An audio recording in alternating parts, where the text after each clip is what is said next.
He'll be our speaker tomorrow. Then we have a quiet period leading up to Chinese New Year. With that, let me introduce our speaker today. Dr. Yuan is one of China's best-known foreign policy intellectuals. He is one of the 4 vice presidents of the China Institute of International Studies, which is the think tank arm of the Foreign Ministry. He has rotated between writing books there and also doing tours as one of the most senior people in the Chinese embassy in London and the Chinese embassy in Washington. He's particularly known as a scholar on China-US relations. He's the author of a popular new book that came out last month in China on how Washington works. With that, I'd like to introduce Dr. Yuan.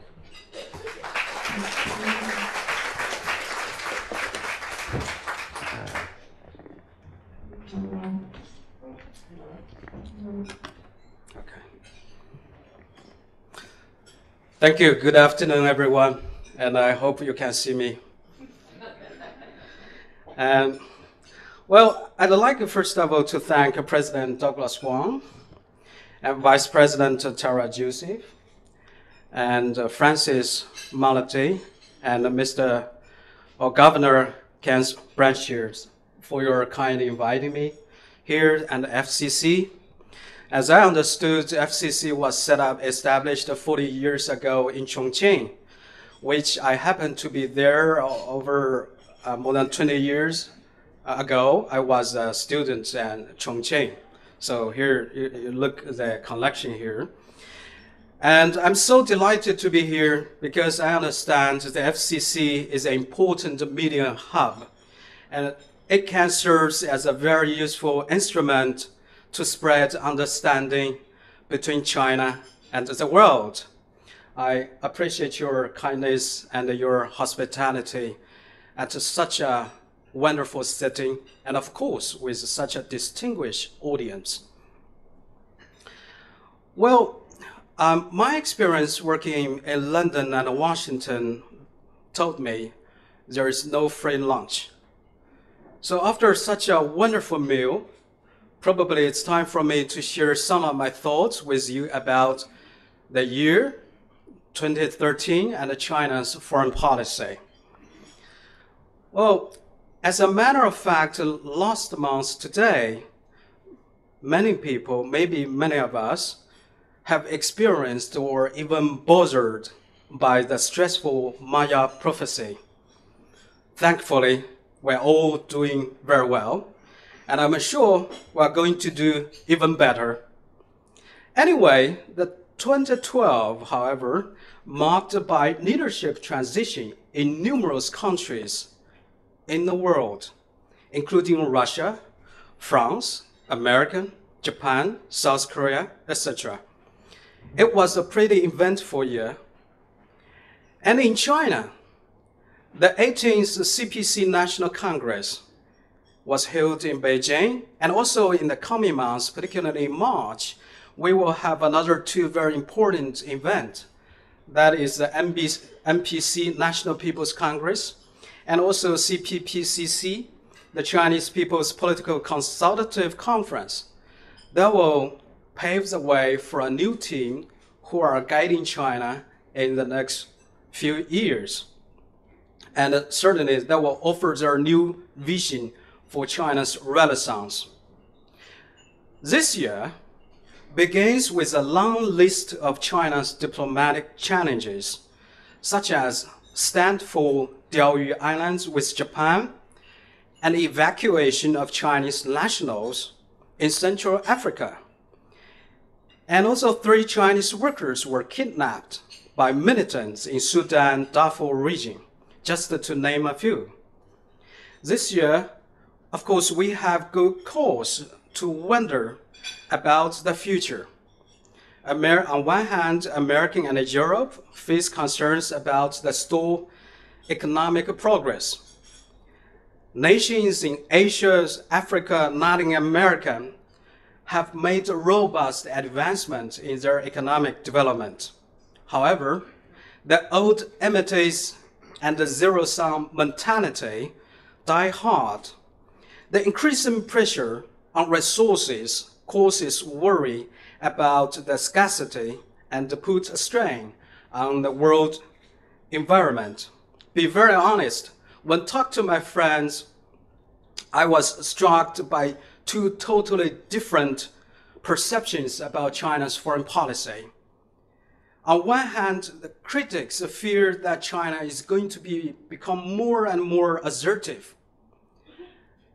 Of course, while the others blame China for being too soft in dealing with, for example, the territorial disputes with other countries. I trust both views are particularly fueled by the recent territorial disputes and maritime fractions concerning China's sovereignty. Just let me walk you through some of the basic facts and observations. Diffusion of power and the critical trend and why that matters. This world remains far from tranquil. Local conflicts and hotspots issues kept emerging, and the traditional and non-traditional security threats are intertwined. About 100 years ago, that is to say 1913, if the history may serve as a reminder, the world witnessed a profound change, such as the rise of the West and the fall of the East, and the emergence of America and Germany. And such a shift, redistributed enormously the wealth and power in different regions and different countries. However, this rise and fall of great powers turned their relationship into an increasingly tense and conflict-ridden. The situation today changed quite remarkably since the turn of the century.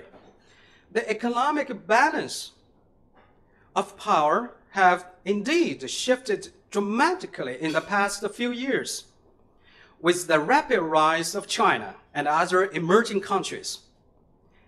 You can say it's deja vu all over again. The world is at cross today. Let's remember how we got here, particularly the rise of BRICS countries, Brazil, Russia, India, China, and South Africa, and other emerging economies has promoted the spread and the development of global wealth and power in a more balanced manner. BRICS is becoming the new center of influence. The combined GDP of G7 industrialized economies, the United States, United Kingdom, Japan, Germany, France, Canada, and Italy, have decreased from the more than 70% of the world total GDP 2 decades ago to 50% now, as the combined of GDP of BRICS countries have increased rapidly from 15% of the world's total a decade ago to 25% now, and is still growing pretty fast. Asia century is on the horizon as a result. Chinese economy used to be number 2 in 1913, 100 years ago, now ranks second once again in the history. What a coincidence. The global financial crisis caused by the Wall Street hubris has accelerated Beijing's relative rise. However, the current conditionality is strikingly different from what looked like 100 years ago. The ongoing change in China is surely monumental and profound. As a home of 1.3 billion people, China now is embarking a huge drive for industrialization and modernization. Both the scale and intensity are second to none in the human history. By comparison, let me give you a comparison. Great Britain, when it kicked off the industrialization drive, only a few million people. America in the 19th century, at most it has 100 million people, but for today's China, it's 1.3 billion people. Just to imagine. So accordingly, both the challenges and the opportunities for China and the world are unprecedented. The post-crisis era, this is very often people talk about, is by no means a predictable one. As a matter of fact, the economic and trade status are pretty unsettling with the rising of protectionism. The Europeans are struggling with their debt crisis, and the debt ceiling is fast approaching when America just averted its fiscal cliff. The Middle East is redefining itself after the so-called Arab Spring. As fighting engulfs Syria, it is becoming Lebanon-like. Very unfortunate. And the Iranian nuclear crisis remains pending. Back here at Asia, it is getting more complex and volatile. Americans' pivot to Asia and or the rebalance is sending a wrong message to its allies and partners with risk of extending overcommitment. So they will become bellicose and provocative and will be constantly challenging the status quo in East Asia. Japan is turning right fast. What it has done on the Diaoyu Island issue is more than a territorial dispute with China, but attempted to delay the world war outcome. Today, it will jeopardize China's sovereignty and territorial integrity. Tomorrow, it will do the same to yours if unchecked. What is a nuanced vision for China now?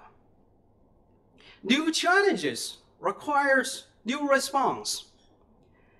In this very dynamic world, Beijing is required to identify its nuanced vision for the future. It is imperative for Chinese policymakers to recalibrate its analysis and policy options. Let me just characterize some of them. First, the just concluded the 18th Party's National Congress, the call for, quote unquote, promoting equality, mutual trust, inclusiveness, mutual learning, and the mutual beneficial cooperation in international relations. It is critically important that China should insist on and safeguard the basic principles. Those are embedded in the United Nations Charter and international norms. China, as a member of the P5, permanent member in the Security Council, shoulder a responsibility to stand for, China also stands for responsible protection when addressing the hotspots like the Syria crisis. And it's not surprising, though, China's initiate a notion that we should strive to build a new type of major power relations, which features sustainable, healthy development and non-confrontational coexistence. Although some people, both at home and abroad, question that, let's say, that suggests that China's rise will inevitably bring it into conflict with other countries, for example, with the United States. However, China is seeking to build a new alternative relationship. As a student of international relations, I'm all familiar with the so-called great power strategy. That is, the rise and fall of great powers may lead to conflict. And so the essentiality of this initiative is to avoid what we call Thucydides' trap, particularly between the status quo power like Washington and the rising power like Beijing. It's not because we are naive, but because we see there's no option. We must answer the history. The conceptualization of this new type of power relationship demonstrates a hallmark, a significant change in the paradigm of the current international relations. It is more relevant since the pervasive misjudgment of China's intention in Asia and beyond. For example, if Washington's spectacular pivot to Asia hypothesis that Beijing will opt for an antagonistic posture, that can be wrong, because it miscalculates Beijing's intentions, since the core and the utmost subtlety of Beijing's strategy is precisely to remain non-confrontational. Although the territorial disputes with some neighbors, with China's neighbors, have flared up in the recent months, and there are also some disagreements over the ownership of maritime rights, but sometimes those concerns are overblown. China shares, as a matter of fact, a special relationship with its neighbors. It's driven by shared values and the broadest conception of national interest. That is to say, we have a great stake in each other's success. In this regard, China will continue to consolidate a friendly relationship with its neighbors, and also to ensure that China's prosperity, China's development can benefit to them, and make greater efforts to find the convergence of interest. Of course, in the same time, as a developing country, China will do whatever it can to boost its ties and strengthen its solidarity and cooperation with other emerging countries and developing economies. China's growth and prosperity is framed as a positive energy in East Asia and the rest of the world. For example, after the meltdown in 2008, China now already become one of the biggest engines to putting the world economy back on the right track for the past few years. And while an unstable, an alternative scenario is an unstable or a weak China, may be very dangerous. So it provides China this kind of conceptions, scenarios, choice, provides the fundamental rationale for China's grand strategy, that is peaceful development. This doctrine, however, underlines a striking contrast between a polarizing Chinese outlook. There is a debate, I have to say, inside China about this peaceful development. On one view, argue that China should play a more vigorous international part or international role, but the other, they argue that China should very much focus on its domestic agenda. So they both arguments carry on good reasons. They have good reason. Yet, I may subscribe that China cannot solve its own problems without greater international engagement. So I may belong to the first group. I advocate China should get more involved, should be reaching out to the rest of the world. History will not repeat itself precisely, but if China retreats, history may reach out to grab us back. In conclusion, China demonstrates so far a unique ability to navigate a world of paradoxes where multipolarities is concomitant with interdependence. Thanks in large part to its openness and innovation, China remains a better position to confront any kind of potential challenges ahead. Thank you very much. If you have any questions, I would love to address them. Thank you.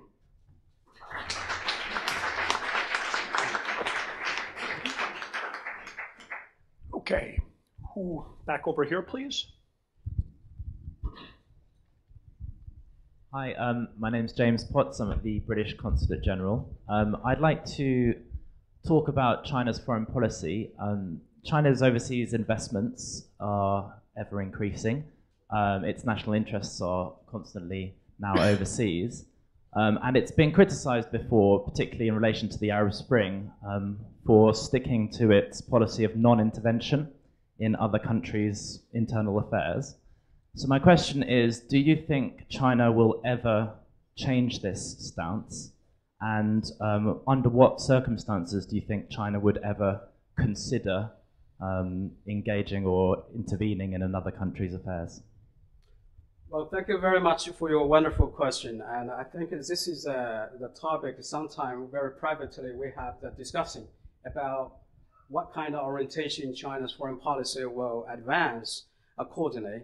As a matter of fact, as I understand it, I don't see any kind of rapid change whatsoever adjustment for this non-intervention approach for China's foreign policy.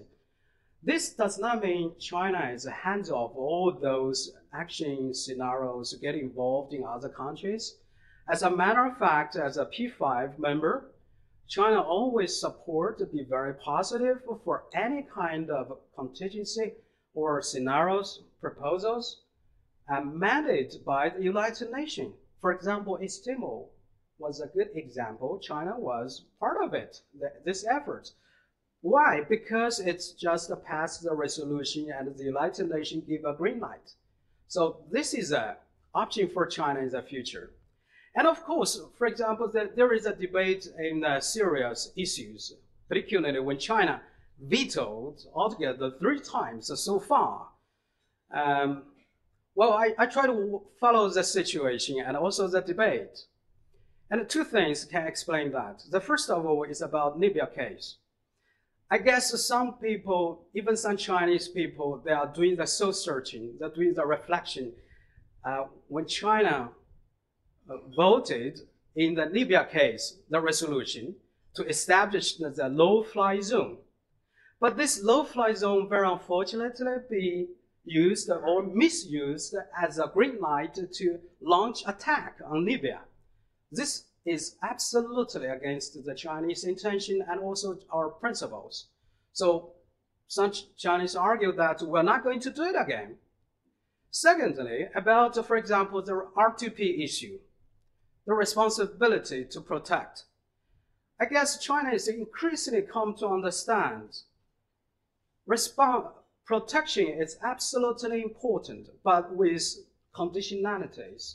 You go lay out the conditions. Even the R2P has their conditions, worked out their conditions. But instead, China argued that we should do responsible protection. Why? Because in the past, we have witnessed a couple of disasters happened when people just jump into the intervention and then left out to walk away with the chaotic and the humanitarian disasters. For example, the Libya case is a good example. Some people cite it as a first case, successful case of R2P. But the critic, like I myself, I say, well, look at what is today in Libya. So many people that have guns illegally, have guns, and also the terrorist group. And so where is this nation? The nation building, nobody really care about this nation building. They just left. Their only mission is overthrow the regime down the left. So we need to advocate a more responsible way to do the intervention to the protection. Okay, Francis? Francis Moriarty, RTHK. 2 points, Doctor. One, the question of Syria. It's difficult to see what principle China is standing on in this case, because Assad surely at some point will go. And it doesn't appear there would be too many people who would thank the Chinese or the Russians for, in effect, assisting him to hang on overly long. So what is the principle that's at work for you there? And the second question I have is, you warned that history would not repeat itself exactly, but there were forces that could pull China back. And I just wonder what caution you're implying there. Thank you. Okay, thank you very much for your question. The first of all about Syria issues. Unlike Russia, Russia has a huge economic and strategic stake in Syria. For example, it has a military port there, and China has not. Even the trade relationship between China and Syria is pretty tightly. I was unfortunate. I was traveling to Syria last year in May. I was invited to visit Syria to see and talk to those people. And my understanding, I think, I'm not trying to defend the Chinese veto on the Syria issue, but from what I learned when talking to those people, and also my research tells me that, we should recalibrate our intervention. If your intervention just to overthrow a government, a regime, I think this will be so difficult for Chinese to digest those. Simply you don't like it. Or people say, well, there's a blood killings over there, so it's a better way to protect the innocent people. Yes, this argument sounds reasonable, but the point is that the Assad, for instance, Bashar government, they have every responsibility to do that. And currently, what is happening on the ground in Syria? I see more and more foreign smuggling weapons getting to those people there. And so the civil war, a kind of civil war is blowing out. This is very unfortunate. That because the greater fighting, more severe fighting means less desirability for the opposition, for other people to talk. China, we are not in favor of Bashar Assad, not at all. We are not a fan of him. But the point is we have to defend our principle. Our principle, that is to say, we got to be very lucky if we need to jump to any kind of intervention scenario. Always, always. The second, you're right. And I put it in the presentation that a strength may pull China back. When I say this, I basically refers to our bitter experience when China was under the self-imposed isolation era. That was miserable. That was very unfortunate. It has never done China any good. China's development is just because we choose the alternative. So Deng Xiaoping said, we got to open the door, to open to all over the world. So in the last 30 years is the most dramatic year for China's economy, for Chinese people. And so I don't see any kind of reason for China to retreat. But mind you, there are a few people that argue that we should very much only focus on the domestic agenda in China, because they certainly argue that China does not have that kind of resources or tools to reaching out. But the point is, today's world, you can really hardly distinguish what is a domestic agenda and a foreign agenda. Very often, they are the two sides of one coin. So in order to do the better job domestically, I guess my view is that China, we should do more to reach out. And also, as I said, China is a P5. China is also a very important player in the institution here in East Asia and Pacific. So that also generates people for desirability or anticipation for China to shoulder more responsibility. I guess that is the future. There's no way for us to go back. Professor Westad of London School of Economics, in his book last year, Restless Empire, suggested that China's foreign policy, and particularly frontiers self-image, was formed by the borders of the Qing Empire, and that as a result there's an inevitable sense of China in wanting to restore the preeminence it had in Asia then, and an inevitable worry on the part of all of China's neighbors that that will happen again. To what extent is China increasing those worries now by citing, for example, the 9-dot line from the Qing Empire and other historical documents that relate back to a period of clear Chinese preeminence and even dominance in Asian foreign policy? Well, it's a great question. It's a great question. And let me put it this way.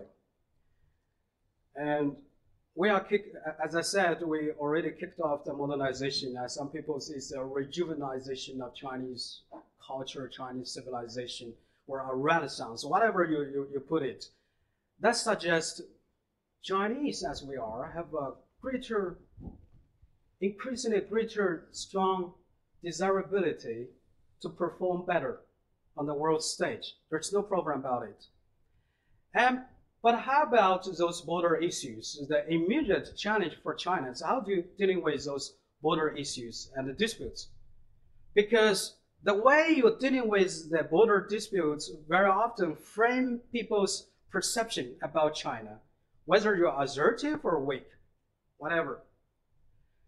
Let me put it this way.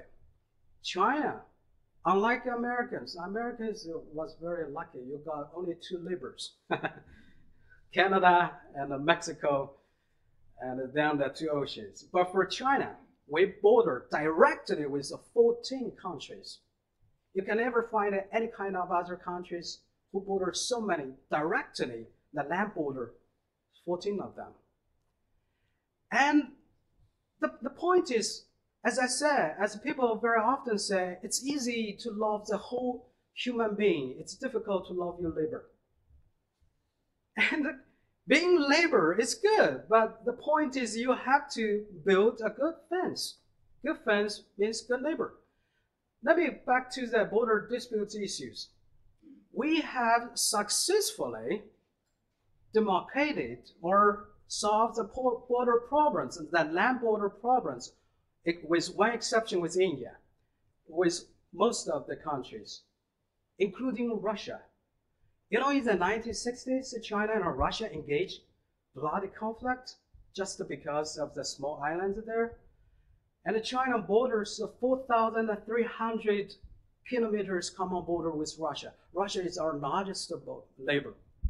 But we have successfully demarcated all the remaining disputes. And we have done this with many other neighbors. Of course, with the difficult parts with India. So that means we can, yes, we can resolve the issues by negotiation, by talk, by diplomatic efforts. Today, of course, there is because of the Diaoyu Islands and Huanya Islands, other issues came out. With respect to this, I sometimes feel that it's a kind of unfair to accuse China to initiate or to trigger all this clash or disputes. As a matter of fact, no matter Huanya Islands or the Diaoyu Islands, China was just returned the ball. China is not the border.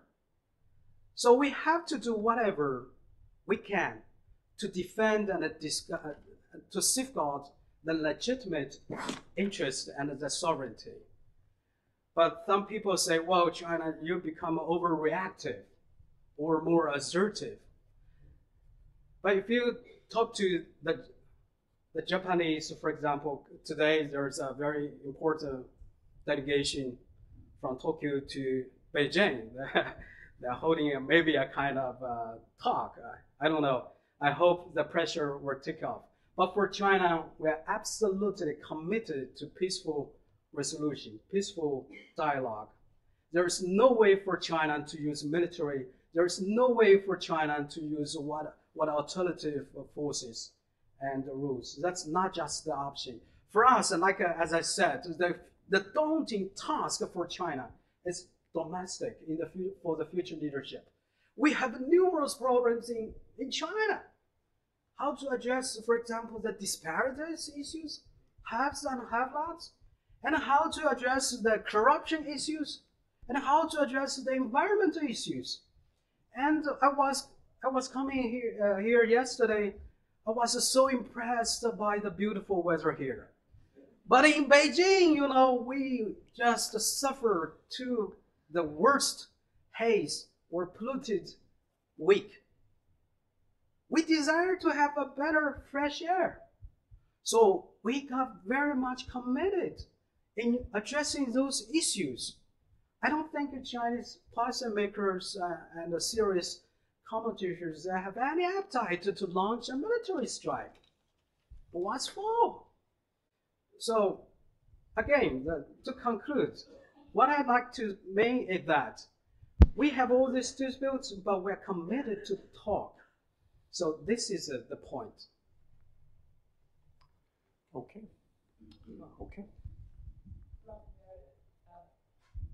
I think I'd like to hear, could you please elaborate on what you talked about before, China trying to build an alternative power relationship to those in the past? Because I think what is confusing to China watchers is that China, since Deng Xiaoping, has focused on its peaceful rise, its economic rise. And it is only now in recent years that outsiders see China building the first blue water navy in 500 years and becoming more assertive in a big swath of territory along the 9-dot line map and some other areas. So could you elaborate in your thinking? Thank you very much. Yeah. Well, yes, indeed. I spent quite a long time in discussing the major power, new type of major power relationship. And I guess a couple of points here is very important. And we cannot just afford to engage a kind of confrontational approach or relations with other powers, particularly with the United States of America. And the history tells us that rising power and the status quo power very often get involved, get engaged in a very unpleasant way. I don't think China will have that appetite whatsoever. So we have to think very hard, what is the alternative? So far, I guess, we are very clear what we don't want. We don't want a zero-sum game. We don't want a zero-sum major power relationship. And of course, we don't want to say China's rise is the demise of the United States. So I very much appreciate VP Vice President Joe Biden. He did an article on the New York Times after his tour to China. So the title I can remember is China's rise is not the demise of the United States. So these are the very, very significant, very, very nuanced mindset. So we are trying to grasp. Of course, it takes two to tango. For China, we cannot accomplish this mission. We have to work with others, particularly with our friends in Washington. And here, let me dig a little bit. So since I worked in Washington for a few years, this relationship has been so strong, so strongly tied with each other. I very often tell my friends in China, let's say, wow, United States is supporting Japan in the Diaoyu Island disputes. They would like to check China, contain China. Lots of conspiracy theories going on. But I ask them a very few questions. Do you know how much governmental sponsor institution China and the United States has? Nobody can give me a great answer. The updates, the newest status is about more than 90 government institutions and dialogue between Washington and Beijing. Well, people say, well, yes, you can have so many dialogue about why the relationship, the mistrust is still go further. My argument is pretty simple. What about if we don't have this dialogue and its institutions? What kind of scenarios you will anticipate? It will be even better, or even be even worse. Sorry.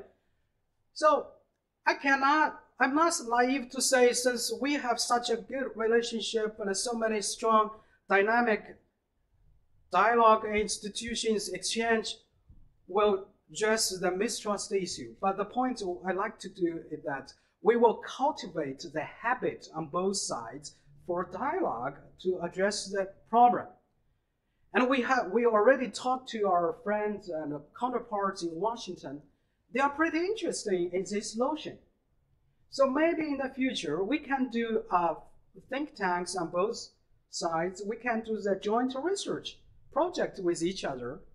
And of course, having said this, I don't mean we just like to explore this new type of relationship with the United States. As a matter of fact, China is open to others. We want to build a new type of relationship with Russia, for example. In the Russia, we were allies in the 50s, right? But that was a pretty bitter experience for China. We now have to build a new type of relationship based on mutual trust, mutual benefits, and cooperative. And with regard to the peaceful rise and also the growing military buildup, I think, first of all, it's pretty natural for China. We definitely need. I'm not hiding, say, we don't need a bigger military army. No, not at all. That's not true. If I say that, I'm not honest. I say what I'll tell you is that we got to have a much stronger and more capable military as China is becoming more and more prosperous. As you are rightly to mention the point, China's interest has been spread all over the world in the past few decades. Chinese corporation, Chinese people everywhere in the corner under the sun. So, but the point, the challenge for China is how to defend our legitimate interest, the economic interest, the personnel's safety interest, the national interest, and whatsoever. So it definitely needs more resources in match that kind of widely enlarged spreading of your interest border. But this does not mean that China will engage in a military conflict with any other. And I just talked to a case about, for example, American will get a kind of energy independence in a couple of years. And so the question, my American friends approached me with the question, if I got energy independence from Middle East, but look at you guys, you're increasingly relying on your energy on Middle East, so what are you going to do? I'm no longer protect you. And well, this puts China in a very awkward position. On one hand, we need a stronger, for example, military means to protect the sea link, to fight the pirates, for example, and for that kind of purpose. But in the same time, when China engages in whatever the military buildup, it will surely invite a lot of backlash or critic. They will ask, what's your attention? Or they will view China, this is a kind of assertive behavior. But I ask my American friends, yes, maybe you are going back, but the point, do you mean that you encourage or you like to see China have a bigger levy? He said, no, that's not what I mean.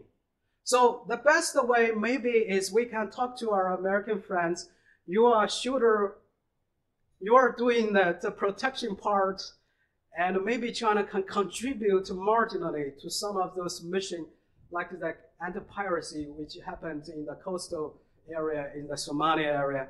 And of course, we will work together to address the disputes in the Middle East. For example, that is a very thorny area and a huge, difficult one.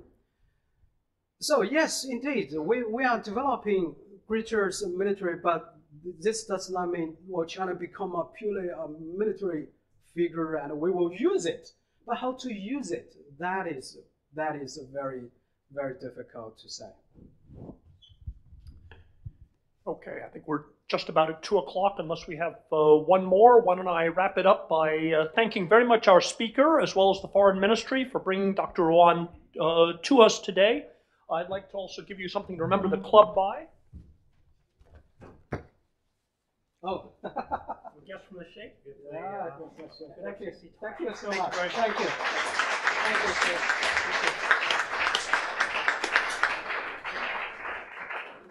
Thank you all for coming. We hope to see you again here tomorrow. Thank you.